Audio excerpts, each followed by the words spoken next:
Bonjour à tous. À présent, je vais vous parler des glissements de terrain sous-marins dus à l'hydrate de méthane, que vous devrez maintenant bien connaître. Alors, un glissement de terrain sous-marin ou avalanche sous-marine est un phénomène géologique subaquatique où une masse de sédiments ou débris rocheux s'affaisse et glisse le long d'une pente de manière plus ou moins continue ou rapide, voire brutale.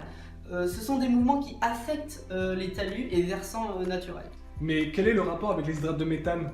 Excusez-moi de vous dire ça, mais vous faites un hors-sujet. Et ben venez, je vais vous expliquer. Alors les glissements de terrain sous-marins sont souvent causés par la circulation des fluides suite à une dissociation. Ainsi, les hydrates de gaz, hydrates de méthane, déterminent les propriétés physiques des sédiments qui les renferment.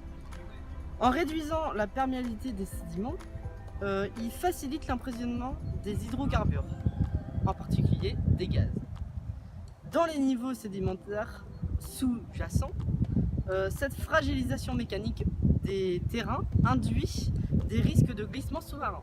Les hydrates de méthane sont donc un danger potentiel pour les populations, car l'état où avance le réchauffement climatique, la stabilité des hydrates est à craindre.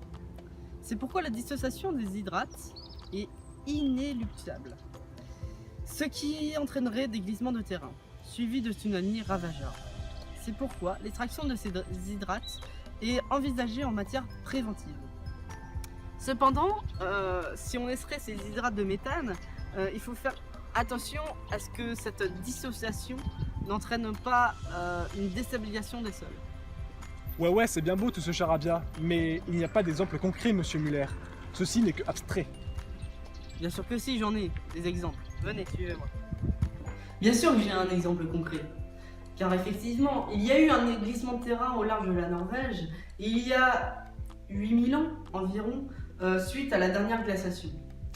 Lors de ce glissement de terrain, 5580 km3 de sédiments ont glissé sur une distance de 800 km environ et seraient dus alors, selon les hypothèses, à une décomposition d'hydrates de méthane due au réchauffement de la Terre à cette époque et donc des océans.